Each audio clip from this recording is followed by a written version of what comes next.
Good morning, everybody. Welcome back. You're watching The Pulse. We're live from Bloomberg's London headquarters.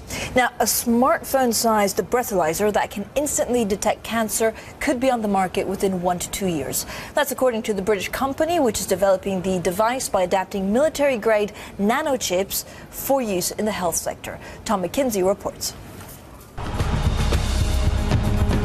The tragic events of 9/11 proved a powerful catalyst for many global firms focused on security. That included a small tech firm in Cambridge here in the UK. Alstone won a lucrative deal to supply the US military with high-end nanochips to detect poison gas on the battlefield. But now those chips are being retooled to help fight disease.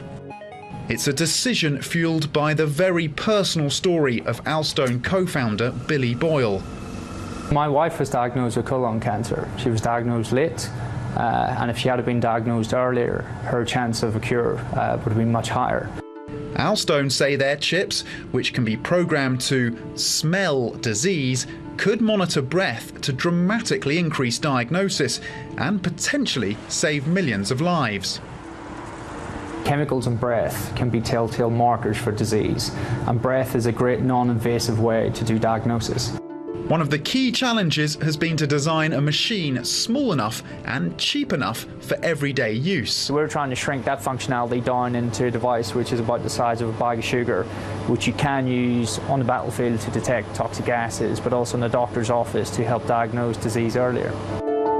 With enough funding, Alstone thinks it can get its cancer-detecting breathalyzers on the market and into your home within 2 years. Tom McKenzie, Bloomberg.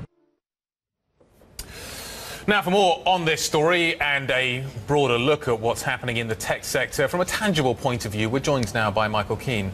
He is the chairman of Future Technology Portfolio. Good morning. Morning. One great company. Plenty of other good companies out there doing things that actually have a meaningful impact, particularly on people's lives. We spend a lot of time talking about tech, and we often end up talking about apps. You come at it from a very different perspective. Yes, I mean, I couldn't agree with you more that it's all about what can we actually do with this. Let's stop talking and let's start doing, because we're at one of those inflection points, I think, in world development. We're being driven by population growth, mass urbanization, the rise of cities. Yep. We have enormous pressure on resources.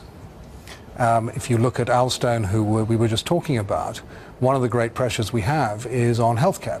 Now, our healthcare costs vast amounts of money. The developing world is becoming wealthier. We've got population increasing. What's one of the things that people look for? They look for more advanced healthcare. Yep. But if the developing world simply adopts the Western model of healthcare, their economies are going to collapse because they can't afford it. We can barely afford it. So we get into prevention rather than cure, which is exactly what you're looking at with an Alstone. This is a real-world application which allows you to detect, because if you could detect earlier, you can have a greater chance of prevention. You can lower the cost of treatment because, of course, once people get into hospital... I don't think anyone puts in question the fact that everybody wants to prevent, and it's just about having the technology to be able to do that. Indeed. Right? So if you look at the spectrum, what can we really tackle efficiently in terms of prevention? Where are we at this point?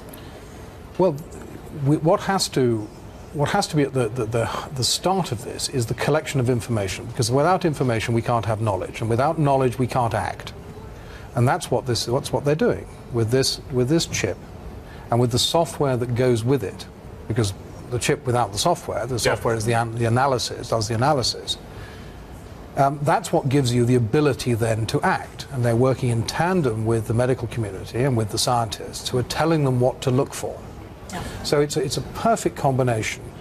And the Future Technology Portfolio and our Future Technology partners who advise that portfolio, which we're just launching, these are exactly the sorts of technologies we're looking for. Mike Lynch was here yesterday. He's got a fairly big fund. He was talking almost exactly about the same thing that you're talking about here.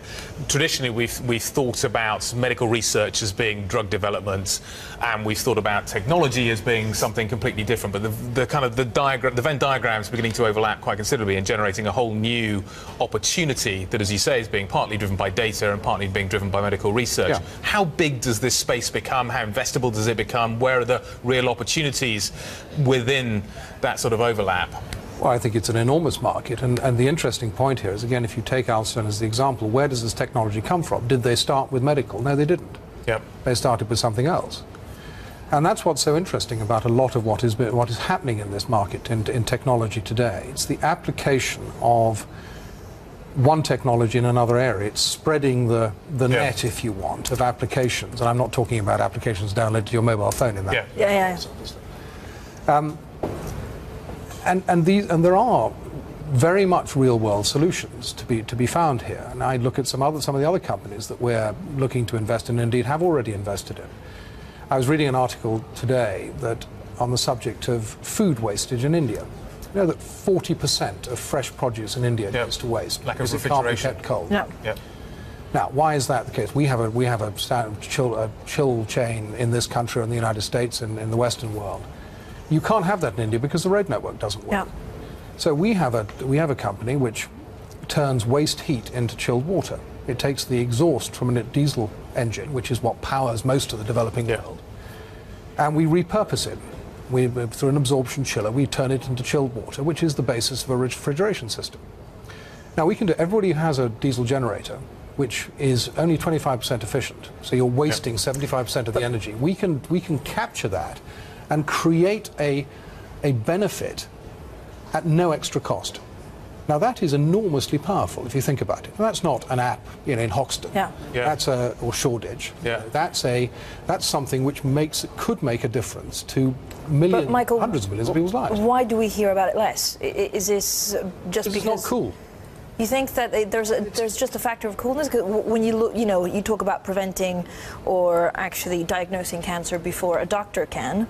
That is cool. Well, so you can't cool. say that's. No, that sort of thing is cool. But when we talk about doing things which will help the poorest in society, because here's the point: think about what is possible today. It is quite possible for technology to have a disproportionate effect, a disproportionately large effect on the poorest in society. Yep. Take the mobile phone. You're an Indian fisherman in Tamil Nadu, and you bring your catch, you catch your fish, you've always brought it to the same place. Well, if somebody else has just got his boat in there 2 hours before you're not going to sell your catch, so it's going to go to waste. Now you've got a mobile phone, which costs virtually nothing in India. Yep. You can ring up and find out where there's a market for your fish. Better for you, better for the local market. Now, did somebody think about that when they were designing the mobile phone? Of course they didn't, but it's a natural effect of that. Did we think about the effect on providing cold storage in India or in Africa when we were designing this company, Chill Technologies, and its technology? No, we didn't. But when you start to think about the applications, then it's absolutely there. It's a question, it's a bit of lateral thinking and a bit of imagination that goes into this. So I think this stuff we certainly intend to make this much more known. Yeah.